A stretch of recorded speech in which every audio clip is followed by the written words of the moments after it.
100억 원짜리 서운함. 안녕하세요. 끝없는 기회 사연 라디오입니다. 혹시 이런 경험 있으신가요? 형제들이 모인 자리에서 누군가 그 건물 임대료 많이 나오겠다라는 말 한마디에 갑자기 분위기가 차가워지는 순간 말이에요. 이번에 들려드릴 이야기의 주인공은 김정호 씨, 올해 65세입니다. 정호 씨는 서울 강남에서 작은 회사를 운영하던 성실한 사업가였습니다. 삼형제 중 둘째로 큰형은 대학 교수, 막내는 공무원이었죠.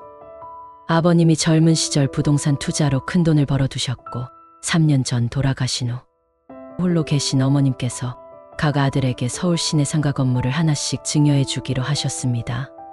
처음에는 정말 감사했어요.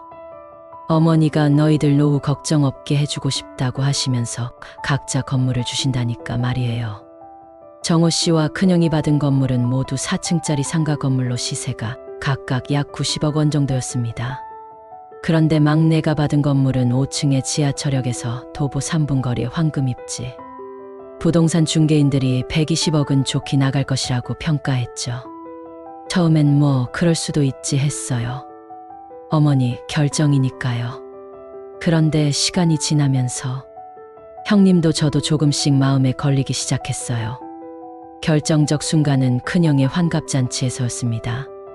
친척들이 모인 자리에서 막내의 건물 임대료 얘기가 나왔거든요. 삼촌, 그 건물 월세가 얼마나 나와요? 조카가 호기심으로 물었는데 막내가 대답했습니다.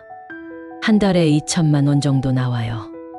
그 순간 정호 씨와 큰형이 받은 건물은 월 1200만 원 정도라는 게 머릿속을 스쳤습니다.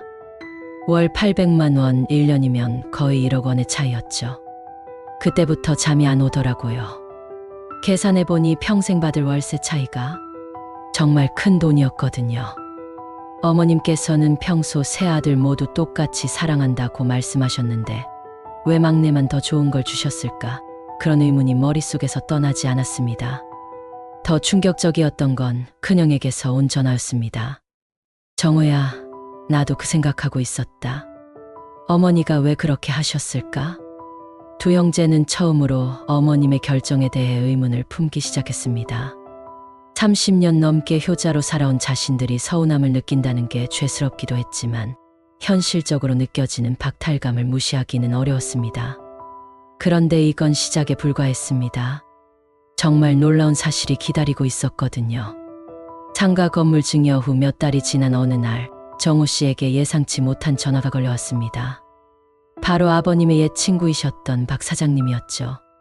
정호야, 내 아버지가 살아계셨다면 이런 일은 없었을 텐데 혹시 너희 어머니가 막내한테만 돈을 더 주신 거 아니냐? 박 사장님의 말에 정호 씨는 깜짝 놀랐습니다. 어떻게 그걸 아시냐고 물었더니 더 충격적인 이야기가 이어졌습니다.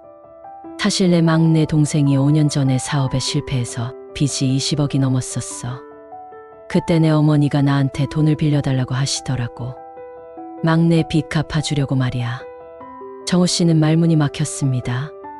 막내가 공무원으로 안정적으로 살고 있다고만 알고 있었거든요. 그뿐이 아니야. 막내 아이들 교육비, 집 전세금, 이것저것 해서 어머니가 지금까지 막내한테 쓴 돈이 얼마인지 아냐? 50억은 좋게 넘을 거야. 전화를 끊은 후 정호 씨는 큰형에게 바로 연락했습니다.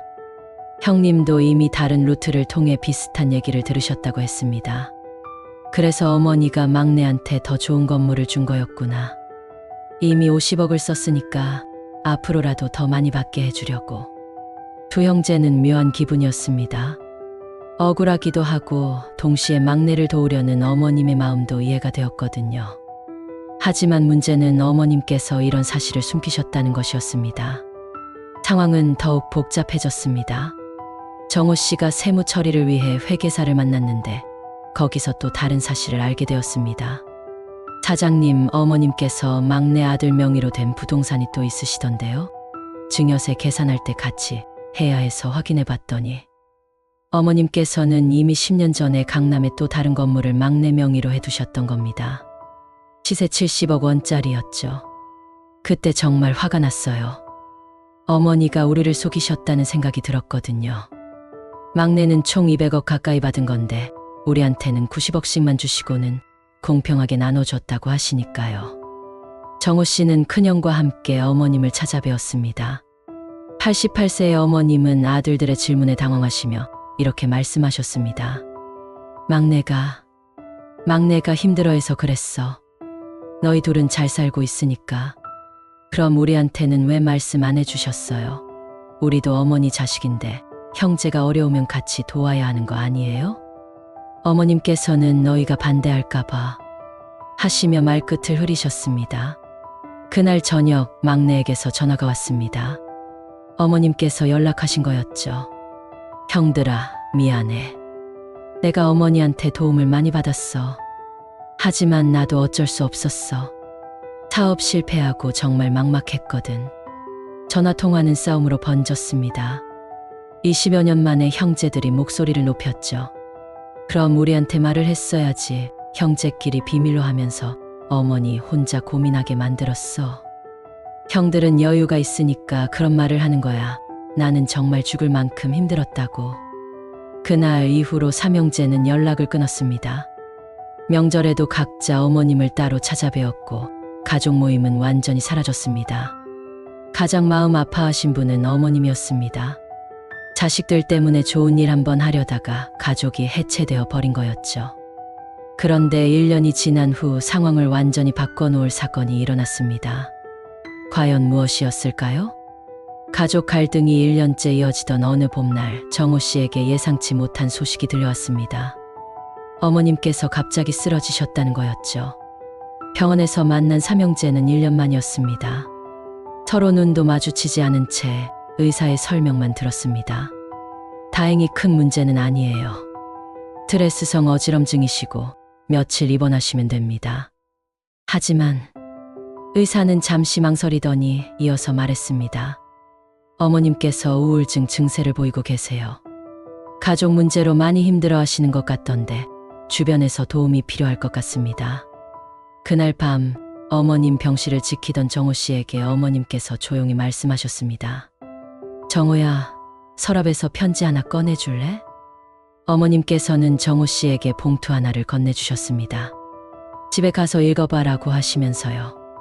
집에 돌아온 정호 씨는 그 편지를 열어봤습니다. 떨리는 손글씨로 빼곡히 쓰인 편지였죠. 정우야, 큰아들아, 막내야. 어머니가 잘못했구나. 너희들한테 숨기고 결정한 게 잘못이었어. 사실 어머니도 고민이 많았어. 막내가 사업에 실패하고 울면서 전화할 때 내 심장이 찢어지는 것 같았거든. 그렇다고 너희 형들한테 도와달라고 할 수도 없고 너희도 각자 사는 게 힘든 걸 아니까 막내한테 돈을 많이 쓴 건 맞아. 하지만 그게 너희한테 미안해서 숨긴 건 아니야. 너희들이 막내를 원망할까 봐서였어. 형제끼리 싸우는 걸 보고 싶지 않았거든. 정호야, 너는 어릴 때부터 참 의젓했어. 큰형이 공부에만 집중할 수 있게 막내를 돌봐주고 내가 아플 때마다 병원에 데려다주고 어머니가 다 기억해. 큰아들아, 너는 아버지 돌아가시고 나서 어머니를 정말 잘 모셔줬어. 매달 용돈도 챙겨주고 명절마다 정성스럽게 준비해주고. 막내야, 너는 어머니의 마지막 아들이야. 늦둥이라고 더 애틋했던 건 사실이야. 하지만 그게 너만 사랑한다는 뜻은 아니거든. 세 아들 모두 어머니에게는 똑같이 소중해. 다만 각자 처한 상황이 달라서 도움이 필요한 정도가 달랐을 뿐이야. 이제 어머니가 얼마나 살지 모르겠어. 하지만 죽기 전에 너희들이 화해하는 모습을 보고 싶구나. 그게 어머니의 마지막 소원이야. 편지를 읽는 내내 정호 씨는 눈물을 흘렸습니다. 어머님의 마음을, 그 깊은 고민을 전혀 이해하지 못했던 자신이 부끄러웠거든요. 그날 밤늦게 큰형에게서 전화가 왔습니다. 정호야, 나도 어머니한테서 편지를 받았어. 내용이 비슷할 거야. 형님도 울먹이는 목소리였습니다. 우리가 너무 어리석었다. 어머니 마음도 모르고 돈 때문에 가족을 망쳤어.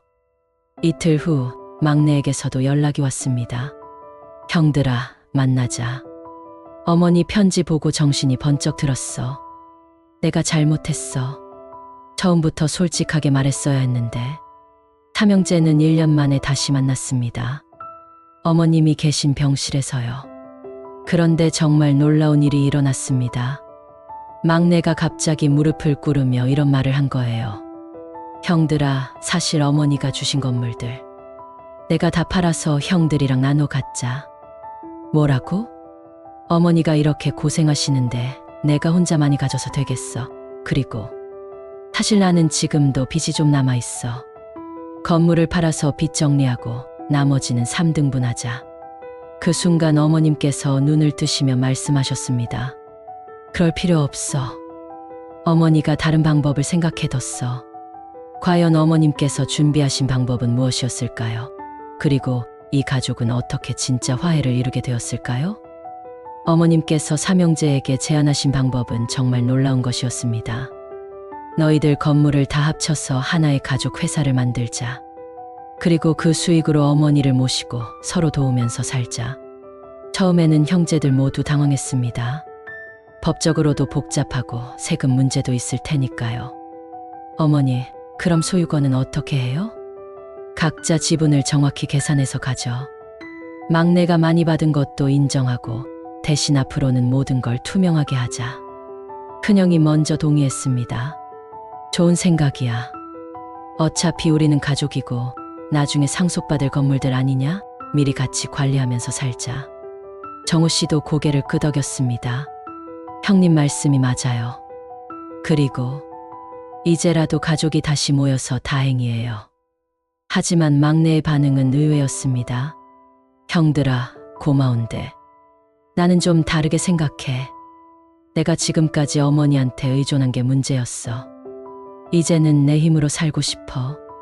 막내는 자신이 받은 건물 2개를 모두 팔아서 큰형과 정우 씨에게 각각 30억씩 돌려주겠다고 했습니다.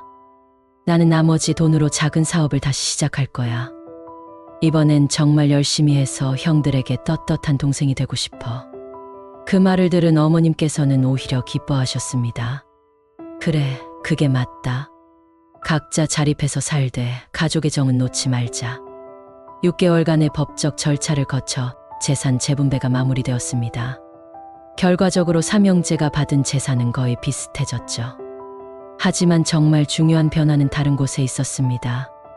정호 씨는 매주 토요일마다 어머님을 모시고 나들이를 나가기 시작했습니다. 큰형은 매달 가족 모임을 주최했고 막내는 작은 카페를 차려서 가족들이 자주 모일 수 있는 공간을 만들었어요. 어머니가 편지에서 쓰신 말씀이 계속 생각나더라고요. 세 아들 모두 어머니에게는 똑같이 소중하다는. 그런데 나는 어머니를 똑같이 소중하게 생각했나? 반성하게 됐어요. 1년 후 정말 놀라운 일이 일어났습니다. 막내의 카페가 대성공을 거둔 거예요. 형들이 도와준 초기 자금으로 시작했는데 정성스럽게 운영한 결과 월 매출이 5천만 원을 넘어섰습니다. 이번엔 정말 달랐어요. 형들이 믿어주고 응원해주니까 더 열심히 할 수 있었거든요. 혼자였을 때와는 완전히 다른 느낌이었어요. 어머님께서는 건강도 많이 좋아지셨습니다. 손자들과 손녀들이 카페에 자주 놀러 오면서 3대가 함께 모이는 시간이 많아졌거든요. 정호 삼촌, 할머니가 요즘 진짜 행복해 보여요. 웃으시는 모습을 이렇게 자주 본 게 언제인지 모르겠어요. 큰형의 딸이 한 말입니다. 현재 정호 씨는 66세가 되어 사업을 정리하고 반은퇴 상태입니다. 시간적 여유가 생기면서 가족과 더 많은 시간을 보내고 있어요.